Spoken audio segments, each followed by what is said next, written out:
in my opinion, and Liverpool's biggest rivals as well, come head to head at Anfield, and it promises to be a great game. I just want to have a look at the tactical element of the game and how it could possibly go. I think that when we look at Manchester United, the way that they're likely to set up, I think it will be 4-2-3-1. I have put Martial in there, possibly instead of Mata, because I believe that Manchester United will probably look to play on the counter-attack.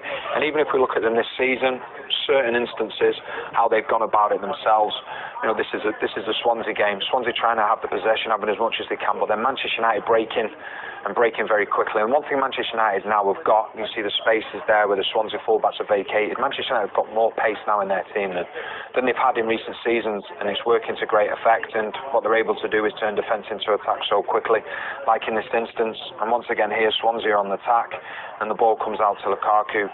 He's strong, he's physical, and then just look at the amount of players running off him, running around him. You've got Martial, Pogba. We said he's going to be greatly missed. It's them fullback areas once again though, which have been vacated by the Swansea fullbacks. I think it's Mkhitaryan there who's getting involved as well. Martial just puts the finishing touches on it and puts it into the back of the net. And once again there, Manchester United turning defence into attack very quickly. And I just think that Manchester United will sit back against Liverpool. I think they'll be happy. I think you'll find that with Rashford and Martial, and get them to move, I think what you'll find is that the back four will be very compact. I think the back four will actually be within inside the width of the 18-yard box. I think that Martial and Rashford will come back. So at times Manchester United will look near enough like a back six. I think you'll have Herrera and Matic that will sit there. Mkhitaryan just in between the midfield and the forward Lukaku. And then obviously we've seen Liverpool before. A lot of the time what they like to do is the flexibility and the movement between the front three. They will go all over the place. The fullbacks then, I think Manchester United will be happy for them to come forward, whether it be Gomez and Moreno. I think they'll both go forward. I think Wijnaldum will be a bit higher up along with Can. And then what we've seen quite a lot with Liverpool is that when they're attacking, they actually defend with a triangle. So you have Henderson, the two centre-backs, and they will try and look after Lukaku. Now, I think Mourinho will be happy to say, right, one thing we don't want to do is leave any space in behind. So that's why I do believe that they will sit quite deep. And then what they will look to try and do, I believe, is then try and exploit these areas. And in order for Manchester United to do that, I think they will say to Liverpool, you can have the possession, you can come at us, there's going to be no space in behind us, we're going to allow your fullbacks onto us, but then we're going to break quickly. And that means that Lukaku, his run, will be there, and in a foot race, he's probably going to beat any centre-back in the Premier League. And then because Martial, we're talking about him covering and Rashford covering, but because the two of them are so quick, they'll believe that they can get up there quickly to support Lukaku. And then obviously Mkhitaryan getting forward as well.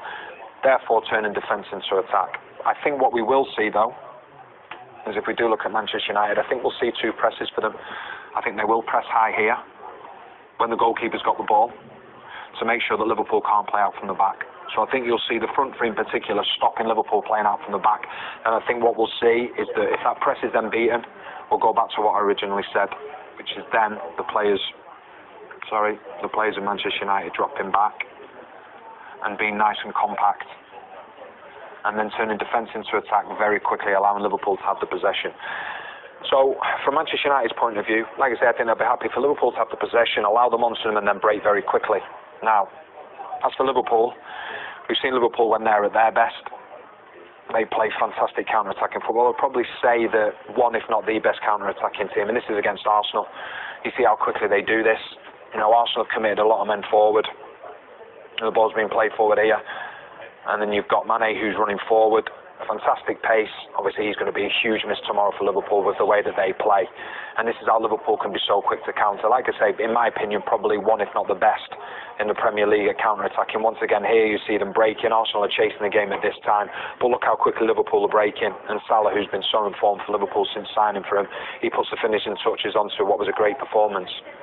And that's why I think Liverpool have done really well against the top six, because a lot of the top six teams, when they play against Liverpool, whether it be home or away, they're quite happy to have the onus on them.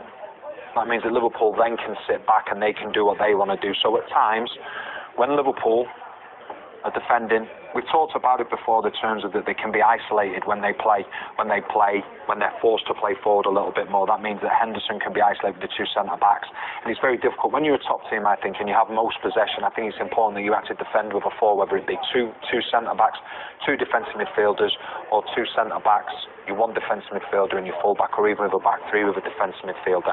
So that's why I think Liverpool, they're happiest when they can be compact.